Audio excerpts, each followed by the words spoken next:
Mark టీవీలో మీ business and personal promotions కోసం కింది నంబర్కు కాంటాక్ట్ చేయండి.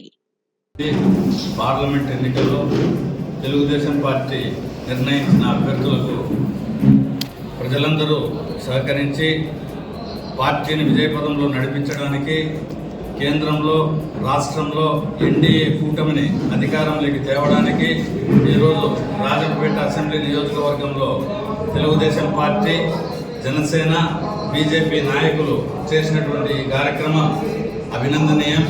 నేను అందుకోసం స్థానిక నాయకత్వాన్ని ఎంతగానో అభినందిస్తున్నాను. వాళ్ళు చేసిన కృషి మర్చిపోలేనిది.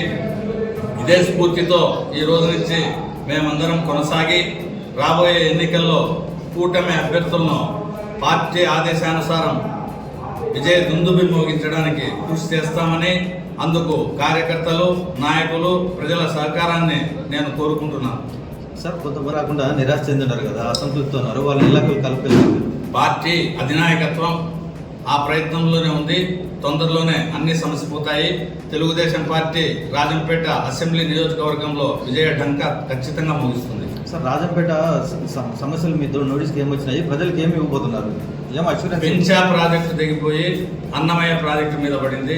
అన్నమయ్య ప్రాజెక్టు తెగిపోయి ఆ ప్రాంతాలన్నీ వ్యవసాయం మీద ఆధారపడినటువంటి కుటుంబాలన్నీ రోడ్డు పాలైనాయి. ఈరోజు చూస్తే భూగర్భ జలాలు అడుగంటిపోయినాయి. బోర్లలో నీళ్లు లేవు.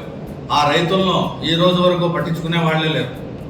ఈ మాదిరిగా వ్యవసాయ రంగం మీద ఆధారపడిన ప్రజలను గత 5 సంవత్సరాల్లో వైకాపా ప్రభుత్వం తీవ్ర నిర్లక్ష్యానికి గురి చేసింది.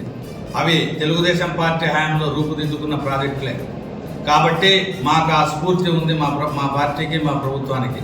మేము అధికారంలోకి వచ్చిన వెంటనే ప్రాజెక్టు పూర్తి చేయడానికి కొన్ని సంవత్సరాలు పడుతుంది, కానీ మేము వస్తూనే మట్టికట్ట నిర్మాణం జరిపి ప్రస్తుతానికి వాళ్ళకు ఊరటనిచ్చి మట్టికట్టతో పాటు ప్రాజెక్టు పనులు కూడా చేపట్టి ఒకవైపు మట్టికట్ట ద్వారా తాత్కాలిక ఊరటనిచ్చి శాశ్వత ఊరట కోసం 2 ప్రాజెక్టులను కంప్లీట్ చేసి మళ్ళీ రైతాంగాన్ని ఆదుకునే తెలుగుదేశం పార్టీకి రైతుల పట్ల ఉండే చిత్తశుద్ధిని చాటుకుంటామని ఈ సందర్భంగా నేను ప్రజలందరికీ మాటిస్తున్నాను.